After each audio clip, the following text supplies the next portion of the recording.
पंतप्रधान नरेंद्र मोदी हे संवाद साधतायत. आपण थेट जाऊयात. मजबूत कदम है. आज एनर्जी सेक्टर में भारत को आत्मनिर्भर बनाने के लिए, सेल्फ रिलायंट बनाने के लिए एक बहुत बड़ा कदम उठाया जा रहा है. ये कार्यक्रम सिर्फ कोल माइनिंग से जुड़े एक सेक्टर से जुड़े रिफॉर्म्स को जमीन पर उतारने का ही है ऐसा नहीं है, बल्कि ये 130 करोड़ एस्पिरेशंस को रियलाइज करने का कमिटमेंट है. ये हमारे युवा साथियों के लिए रोजगार के लाखों अवसर तैयार करने की शुरुआत है. साथियों, सेल्फ रिलायंस के संकल्प को सिद्ध करने के लिए जब पिछले महीने आत्मनिर्भर भारत अभियान की घोषणा हुई थी, तो कई लोगों को लगता था कि एक प्रकार से एक सामान्य सरकारी प्रक्रिया है. लेकिन महीने भर के भीतर ही हर घोषणा, हर रिफॉर्म्स, चाहे वो एग्रीकल्चर सेक्टर में हो, चाहे एमएसएमईज के सेक्टर में हो, या फिर अब कोल और माइनिंग के सेक्टर में हो, हर क्षेत्र में एक साथ अनेक प्रकार के कदम उठाए जा रहे हैं, निर्णय किए जा रहे हैं और निर्णयों को तेजी से जमीन पर उतारने के लिए हर कोई कोशिश कर रहा है. ये दिखाता है कि भारत इस क्राइसिस को अपॉर्चुनिटी में बदलने के लिए कितना गंभीर है, कितना कमिटेड है. आज हम सिर्फ कॉमर्शियल कोल माइनिंग के लिए ऑक्शन ही लॉन्च नहीं कर रहे हैं, बल्कि कोल सेक्टर को दशकों के लॉकडाउन से भी बाहर निकाल रहे हैं. कोल सेक्टर के लॉकडाउन का क्या प्रभाव रहा है, ये मुझसे भी ज्यादा आप सब लोग बेहतर तरीके से जानते हैं. सोचिए, जो देश कोल रिजर्व के हिसाब से दुनिया का चौथा सबसे बड़ा देश हो, जो दुनिया का दूसरा सबसे बड़ा प्रोड्यूसर हो, वो देश कोल का एक्सपोर्ट नहीं कर रहा है, बल्कि हमारा देश दुनिया का दूसरा सबसे बड़ा कोल इंपोर्टर है, कोल आयात करता है. बड़ा सवाल ये है कि जब हम दुनिया के लार्जेस्ट प्रोड्यूसर हैं, एक प्रकार से लार्जेस्ट प्रोड्यूसर के जो मेन ग्रुप हैं, हम उसमें से एक हैं. अगर ये सच्चाई है तो हम लार्जेस्ट एक्सपोर्टर क्यों नहीं हो सकते? और ये हम सबको अपने आप को पूछना है. और यही सवाल मेरे आप सभी को और करोड़ों भारतीयों के मन में भी हमेशा उठता रहा है. साथियों, हमारे यहां दशकों से यही स्थिति चल रही थी. देश के कोल सेक्टर को कैप्टिव और नॉन कैप्टिव के जाल में उलझा कर रखा गया था। इसको कंपटीशन से बाहर रखा गया था। ट्रांसपेरेंसी की एक बहुत बड़ी समस्या बार बार सामने आई है। ईमानदारी से ऑक्शन को छोड़िए, कोयला खदानों के अलॉटमेंट में बड़े बड़े घोटालों की चर्चा हर किसी ने सुनी है, हर समय हुई है, हर कोने में हुई है। इस वजह से देश के कोल सेक्टर में इन्वेस्टमेंट भी कम होता था और उसकी एफिशिएंसी भी हमेशा सवालों के घेरे में रहती थी।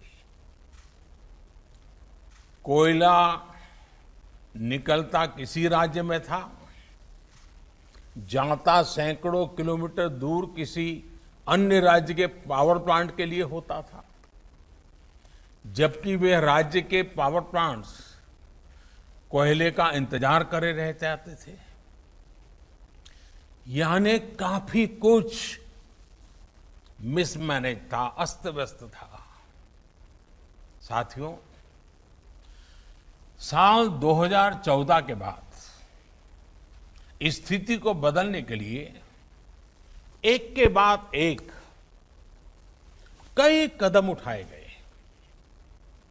जिस कोल लिंकेज की बात कोई सोच नहीं सकता था, वो हमने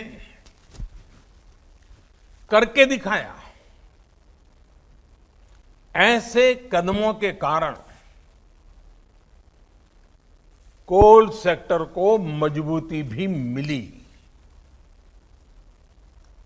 आज बड़े बड़े रिफॉर्म्स को एब्सॉर्ब करने की ताकत उसके अंदर आ रही है। अभी हाल में हमने वो रिफॉर्म्स किए जिसकी चर्चा दशकों से चल रही थी, आप लोग भी कर रहे थे, जो अपने आप को एक्सपर्ट कमेंटेटर मानते हैं, वे भी कर रहे थे। अब भारत ने कोल और माइनिंग के सेक्टर में कंपटीशन के लिए, कैपिटल के लिए, पार्टिसिपेशन और टेक्नोलॉजी के लिए पूरी तरह से खोलने का बहुत बड़ा फैसला लिया है। इसका भी ध्यान रखा गया है कि जो नए प्लेयर्स, प्राइवेट प्लेयर्स माइनिंग के क्षेत्र में आए, उन्हें फाइनेंस के कारण कोई दिक्कत ना हो, उसका भी ध्यान रखा गया है ताकि नए लोगों को प्रोत्साहन मिले। साथियों, एक मजबूत माइनिंग और मिनरल सेक्टर के बिना सेल्फ रिलायंस संभव नहीं है, क्योंकि मिनरल्स और माइनिंग हमारी इकोनॉमी के इंपॉर्टेंट पिलर्स हैं। अब रिफॉर्म्स के बाद अब कोल प्रोडक्शन, पूरा कोल सेक्टर भी एक प्रकार से आत्मनिर्भर हो पाएगा। अब कोयले के लिए बाजार खुल गया है। जिस सेक्टर को जब जितनी जरूरत होगी वो खरीदेगा। साथियों, जो रिफॉर्म्स के लिए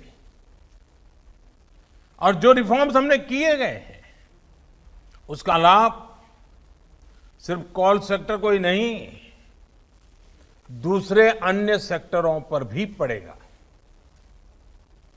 जब हम कोल प्रोडक्शन बढ़ाते हैं तो पावर जनरेशन बढ़ने के साथ ही स्टील, एल्यूमिनियम, फर्टिलाइजर, सीमेंट जैसे तमाम दूसरे सेक्टर्स में प्रोडक्शन और प्रोसेसिंग पर भी सकारात्मक पॉजिटिव इम्पैक्ट होता है। सौभाग्य से हमारे यहां कोल, आयरन, बॉक्साइट ऐसे कई मिनरल्स के रिजर्व्स एक दूसरे के बहुत नजदीक होते हैं, बहुत आसपास ही होते हैं। एक प्रकार से परमात्मा ने ही जैसे क्लस्टर बना करके रखा हुआ है हमारे लिए।